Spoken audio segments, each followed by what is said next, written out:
السلام علیکم ورحمۃ الله وبرکاتہ. د مولانا عمران صاحب ستاسو په مخ کې حاضر یم. نننۍ ویډیو کې به موږ انشاءالله د حضور علیه السلام د تلوار متعلق او دغه رنګه د حضور علیه السلام په څومره اوبو باندې چې کوم دی هغه اودس کړی او څومره اوبو باندې غسل کړی و هغې متعلق به تاسو ته خبرداری درکوو. او ابن ذبیحین لقب دا د چا دی او د ابن ذبیحین نه چې کوم دی ابن ذبیحین لقب د چا دی او د ذبیحینو نه چې د ذبیحینو کوم مصداق دی هغه کم کسان دي د دې متعلق په نننۍ ویډیو کې تاسو ته موږ خبر درکوو. نو لاول چې کوم دی د حضور علیه السلام د تورې مبارکې چې کوم دی نوم څه و؟ د حضور علیه السلام د تورې مبارکې نوم چې کوم دی هغه ذوالفقار او دا توره چې کوم دی پیغمبر علیه السلام علی رضی الله تعالی عنه ته به یې ورکړې وه. دویم پیغمبر علیه السلام په څومره اوبو باندې چې کوم دی هغه اودس کړی و چې د دې موږ او تاسو ته معلومات دي. دا معلومات حاصلول ډېر ضروري دي. نو حضور علیه السلام چې کوم دی په اودس چې کوم دی هغه په یو مد اوبو باندې اودس یې کړی و. حضور علیه السلام یو مد اوبو باندې او دا رنګ په غسل چې کوم دی په یو سواب اوبو باندې پیغمبر علیه السلام کړی و. نو اوس د مد او د سواب چې کوم دی هغه مقدار څومره دی؟ نو مد چې کوم دی هغه 795 ګرام دی او دغه رنګه 988 میلی ګرام دی. د مد مقدار 795 ګرام دی او 988 میلی ګرام دا چې کوم دی د مد مقدار دی. او د سواب مقدار چې کوم دی هغه 3 کیلوګرام 3 کیلو 195 کیلوګرام دی 150 کیلوګرام دی. د سواب مقدار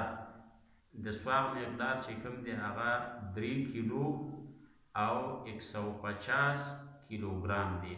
دا خو چې کوم دی د سواب او د مد چې کوم دی هغه مقدار بیان شو او دا هم بیان شو چې یاره پیغمبر علیه السلام په څومره اوبو باندې اودس کړی و په څومره اوبو باندې چې کوم دی هغه غسل کړی و. دې نه بعد چې کوم دی موږ او تاسو سره دې پته هم ولګي چې د ابن الذبیحین لقب دا د چا و او د ذبیحینو مصداق چې کوم دی هغه څوک و؟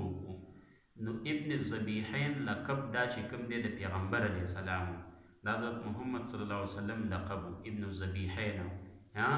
ذبیحین چې کوم دی ابن الذبیحین یعنی زوی د ذبیحینو نو دا د چا و؟ دا ابن الذبیحین لقب دا د حضرت محمد صلی الله علیه وسلم او د ذبیحینو نه مراد چې کوم دی یو خو حضرت اسماعیل ذبیح الله علیه السلام یو دا او بل چې کوم دی چې دا د حضرت ابراهیم علیه السلام زوی او د ده په اولاد کې چې کوم دی حضرت محمد صلی الله علیه وسلم هم دی د دې اسماعیل علیه السلام په اولاد کې دی. نو یو ذبیح چې کوم دی هغه حضرت اسماعیل علیه السلام دی چې دا د حضرت ابراهیم علیه السلام زوی دی او د ده په اولاد کې چې کوم دی حضرت محمد صلی الله علیه وسلم هم دی. او دویم ذبیح چې کوم دی هغه د پیغمبر علیه السلام والد محترم دی چې هغه حضرت عبدالله ابن عبدالمطلب دی. حضرت عبدالله ابن عبدالمطلب دا دویم چې کوم دی هغه ذبیح دی. دته دا ذبیح چې کوم دی د دې ذبیح په دې نوم سره چې کوم دی دا د دې د موسوم کېدلو چې کوم دی هغه یو خاص واقعه ده چې دته دا نوم څنګه هغه ګدلی شوی دی دا ذبیح.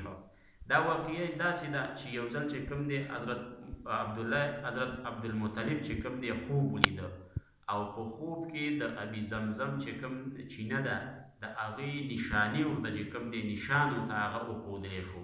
د ابي زمزم چې کله اسماعیل علیه السلام هغه لغتې والې هغې سره دا راوتې وه بیا د هغې نه څه وخت بعد دا چې کوم دی وچه ټپه شوې وه.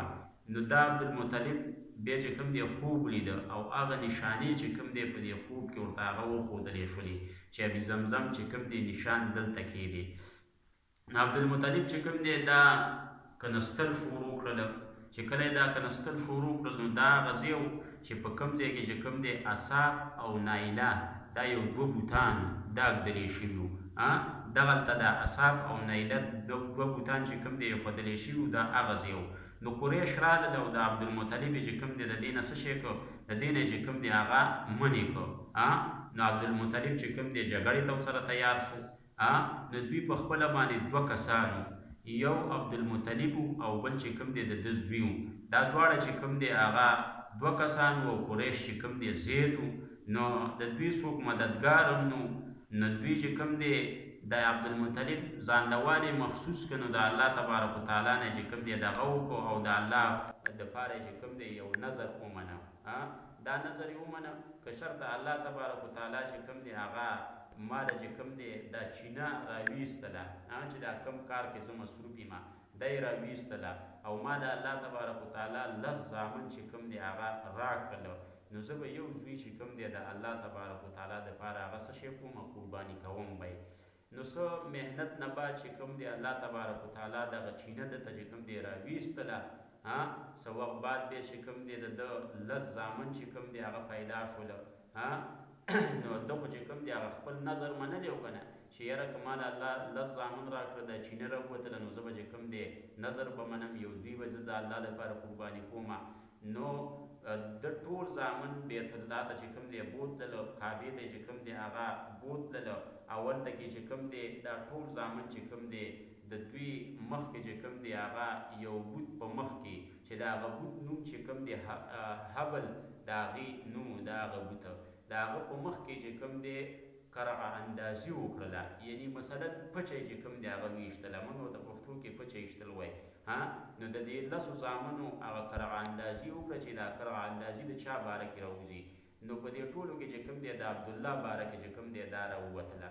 چې کله د عبدالله باره کې راووتله نو دا چې کوم دی ځوانۍ په حالت کې او دا په عبدالمطلب باندې چې کوم دی ډېر ګران او خویندو ورونو او دغه رنګه چې کوم دی د قریشو ټولو کسانو دا چې کوم دی منې که عبدالمطلب او زارۍ یې ورته وکړه چې ګوره ته دا قرباني کوم. دا عبدالمطلب هغه قربانګاه ته هم بوته، کوم ځای کې چې قرباني کوله د ده هغه ځای ته یې بوته. خو هلته کې ټولو چې کوم دی دا څه شی که منې که چې ګوره ته دا هغه قرباني کوم. بهرحال د ډېر دغه باره کې چې کله ډېر خبرې دته وکړی شوې او دا منې کړی شو، نو د هغې نه بعد چې کوم دی دا لاړو او یو کاهن و چې سجاق د هغه نوم سجاق د هغه کاهن نوم هغه ته ورغله. نو چې کله هغه ته ورغله نو هغه چې کوم دی دوی ته ویلې چې ستاسو د یو سړي وینه تویېدله دا د لسو اوښانو چې کوم دی هغه برابر دي. نو تاسو چې کوم دی یو طرف ته اوښان ودروئ او بل طرف ته چې کوم دی عبدالله ودروئ او بیا قرعه اندازي وکئ. نو یو طرف ته یې لس اوښان ودرول، بل طرف ته یې عبدالله ودرو او بیا قرعه اندازي وکړله. نو هغه قرعه چې کوم دی د چا په باره کې راووتله، بیا د عبدالله باره کې راووتله. بیا د هغې نه بعد یې ورته وویل چې اوس لس اوښانو سره نور هم زیات کړئ، شل اوښان یې کړله. بیا هم چې کوم دی د عبدالله په باره کې هغه قرعه راووتله. بیا یې لسو سره نور کړئ، دېرش شول، تر دې حده پورې چې خبره سلو ته چې کوم دی هغه ورسېدله. هر ځل به ورسره لس زیاتول، سلو ته چې کوم دی خبره ورسېده. چې کله سلو ته ورسېدله نو سل اوښان یو طرف ته ودرولی شول، عبدالله بل طرف ته ودرولی شو. نو بیا چې کوم دی هغه قرعه د سلو اوښانو په دغه کې راووتله، د سلو اوښانو په حصه کې. چې کله د سلو اوښانو په دغه کې هغه قرعه راووتله نو عبدالمطلب د خپل تسکین دپاره چې کوم دی بیا هم دوه ځل چې کوم دی هغه قرعه وغورځوله. خو بیا به هم چې کوم دی هره مرتبه کې چې کوم دی د اوښانو په طرف باندې هغه قرعه راوتله.